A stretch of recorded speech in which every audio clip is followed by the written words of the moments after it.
चुनाचे मूसा डरते हुए, खतरा भांपते हुए वहां से निकले। कहने लगे, ए मेरे परवरदिगार, मुझे कौम जालिमीन से बचा। और जब मूसा ने मदियन का रुख किया तो कहा, उम्मीद है मेरा परवरदिगार मुझे सीधे रास्ते की हिदायत फरमाएगा। और जब वो मदियन के पानी पर पहुंचे तो उन्होंने देखा लोगों की एक जमात अपने जानवरों को पानी पिला रही है, और देखा उनके अलावा 2 औरतें अपने जानवर रोके हुए खड़ी हैं। मूसा ने कहा, आप दोनों का क्या मसला है? वो दोनों बोलीं, जब तक ये चरवाहे अपने जानवरों को लेकर वापस ना पलट जाएं, हम पानी नहीं पिला सकती, और हमारे वालिद बड़ी उम्र के बूढ़े हैं।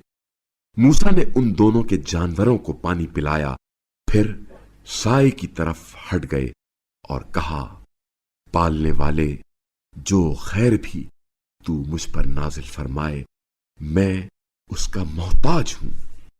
फिर उन दोनों लड़कियों में से एक हया के साथ चलती हुई मूसा के पास आई और कहने लगी, मेरे वालिद आपको बुलाते हैं ताकि आपने जो हमारे जानवरों को पानी पिलाया है आपको उसकी उजरत दें। जब मूसा उनके पास आए और अपना सारा किस्सा उन्हें सुनाया तो वो कहने लगे, खौफ ना करो, तुम अब जालिमों से बच चुके हो। उन दोनों में से एक लड़की ने कहा, ए अब्बा, इसे नौकर रख लीजिए, क्योंकि जिसे आप नौकर रखना चाहें उनमें सबसे बेहतर वो है जो ताकतवर अमानतदार हो। शुएब ने कहा, मैं चाहता हूं कि अपनी इन 2 बेटियों में से एक का निकाह इस शर्त पर तुम्हारे साथ करूं कि तुम 8 साल मेरी नौकरी करो, और अगर तुम 10 साल पूरे करो तो ये तुम्हारी तरफ से एहसान है, और मैं तुम्हें तकलीफ में डालना नहीं चाहता। इंशाअल्लाह तुम मुझे सालिहीन में पाओगे। मूसा ने कहा, ये मेरे और आपके दरमियान वादा है, मैं इन दोनों में से जो भी मुद्दत पूरी करूं मुझ पर कोई ज्यादती नहीं है, और जो कुछ हम कह रहे हैं उस पर अल्लाह कारसाज है।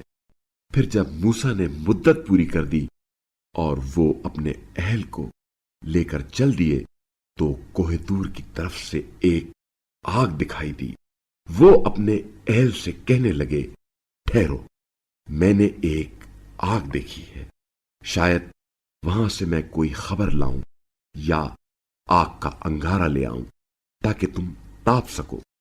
फिर जब मूसा वहां पहुंचे तो वादी के दाएं किनारे से एक मुबारक मकाम में दरख्त से निदा आई, ए मूसा, मैं ही आलमीन का परवरदिगार अल्लाह हूं।